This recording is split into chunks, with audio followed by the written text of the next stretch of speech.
definiria com una persona que es mou per una sèrie de valors i sobretot per unes conviccions, i a partir d'aquests valors i conviccions doncs, crec que també soc una persona molt treballadora. La sinceritat, per descomptat, i que puguin compensar aquells dèficits que jo tinc.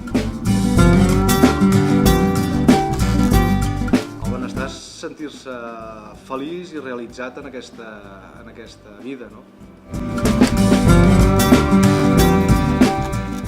No n'hi ha cap de concret perquè depèn molt de l'estat d'ànim i depèn molt del moment, no? A mi soc d'emocionar-me fàcilment en petites coses, no? Però no per una cosa concreta sempre, sinó depèn del moment i la situació.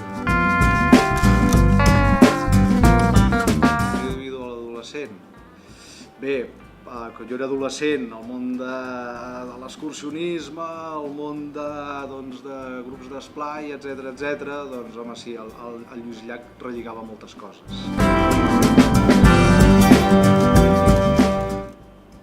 Els totalitaris, els que han fet ells ser els protagonistes dels canvis i no protagonitzar canvis. Tots aquells que hi ha un abans i un després i que han fet avançar doncs, a la humanitat o a la comunitat a la qual servien, avançant positivament. Jo crec que l'inconformisme, és a dir, jo crec que al segle XXI si una cosa trenca és aquelles dinàmiques que hi havia de això s'ha de fer així o ha de ser així perquè s'ha fet tota la vida. Crec que aquest segle XXI ens farà veure molts canvis en molt poc temps justament per aquest inconformisme i amb ganes de superar certes dinàmiques a fi de bé.